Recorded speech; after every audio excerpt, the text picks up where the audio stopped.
ശ്രീ രാഹുൽ ഈശ്വർ, ഇത് വെപ്പണൈസ് ആയിക്കൂടാ. കാര്യം ഈ പറയുന്ന നമ്മൾ ഈ പറയുന്ന ഡിബേറ്റ് ഒക്കെ പണ്ടേ ഉള്ളതാണ്.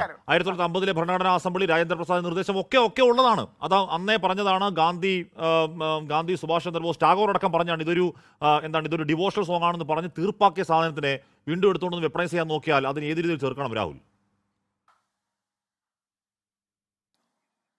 അല്ല, രണ്ട് രീതിയിലാണ്. ഒന്ന്, വെപ്പണൈസ് ചെയ്യപ്പെടരുത്. രണ്ട്, വെപ്പണൈസ് ചെയ്യപ്പെട്ടാൽ അത് കൃത്യമായി അതിന്റെ ചരിത്രവും പശ്ചാത്തലവും പറഞ്ഞ് സാധാരണക്കാരെ കൺവിൻസ് ചെയ്യണം.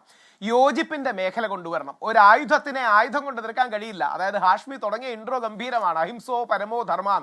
ഇന്ന് മഹാത്മാഗാന്ധി ജീവിച്ചിരുന്നെങ്കിൽ അദ്ദേഹം ഏത് രീതിയിലായിരിക്കും ഇതിനോട് ഒരു എതിര് പറയുക? അദ്ദേഹം പറയുക ഇതിന്റെ യഥാർത്ഥ ചരിത്ര പശ്ചാത്തലമായിരിക്കും. പെട്ടെന്ന് രണ്ട് കാര്യം കൂടെ പറയാം. നേരത്തെ വന്ന ചർച്ചകളുടെ ഭാഗമാണ്.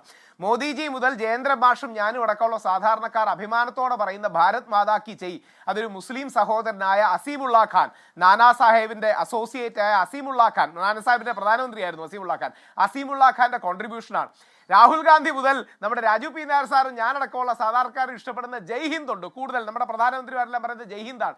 ഇത് ആബിദ് ഹസൻ സഫ്രാനി എന്ന മറ്റൊരു മുസ്ലിമിന്റെ, അതായത് നേതാജി സുഭാഷ് ചന്ദ്രബോസിന്റെ ക്ലോസ് അസോസിയേറ്റ് ആയ ആബിദ് ഹസൻ സഫ്രാനിയുടെ കോൺട്രിബ്യൂഷനാണ്. നമ്മുടെ മുസ്ലിം ലീഗിനോട് ചോദിച്ചു, സർവാദരണീയനായ ഖൈദെ മില്ലത്ത് മുഹമ്മദ് ഇസ്മായിൽ സാഹിബ് അടക്കം സ്വാതന്ത്ര്യത്തിന് വലിയ കോൺട്രിബ്യൂഷൻ നൽകിയ ആൾക്കാരാണ്. സീതി സാഹിബ് അടക്കം, ഇന്ത്യൻ യൂണിയൻ മുസ്ലിം ലീഗിന്റെ സീതി സാഹിബിന്റെ അടക്കമുള്ള ആൾക്കാർ. വക്കം അബ്ദുൽ ഖാദർ, അദ്ദേഹം മറ്റൊരു ധാരയായിരുന്നു. ഇന്ത്യൻ നാഷണൽ ആർമി ഒന്ന് ധാരയാണ്. അതാണ് റഹീംജി, നമ്മുടെ സഖാവ് റഹീം ഗംഭീരമായി സംസാരിച്ച് വക്കം അബ്ദുൽ ഖാദറിന്റെ അടക്കമുള്ള കാര്യങ്ങൾ.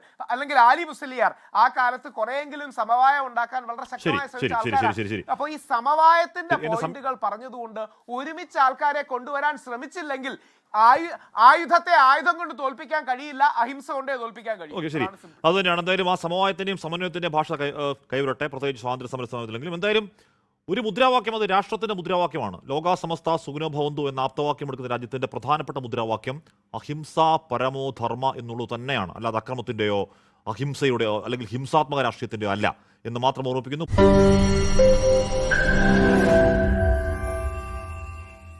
ലോകത്തെവിടെയായാലും ഏത് സമയത്തും 24 വാർത്തകളും ഓഗ്മെന്റഡ് റിയാലിറ്റി പാക്കേജുകളും എക്സ്പ്ലെയിനറുകളും വിശദമായി കാണാൻ ഞങ്ങളുടെ യൂട്യൂബ് ചാനൽ നിങ്ങൾക്ക് സബ്സ്ക്രൈബ് ചെയ്യാം.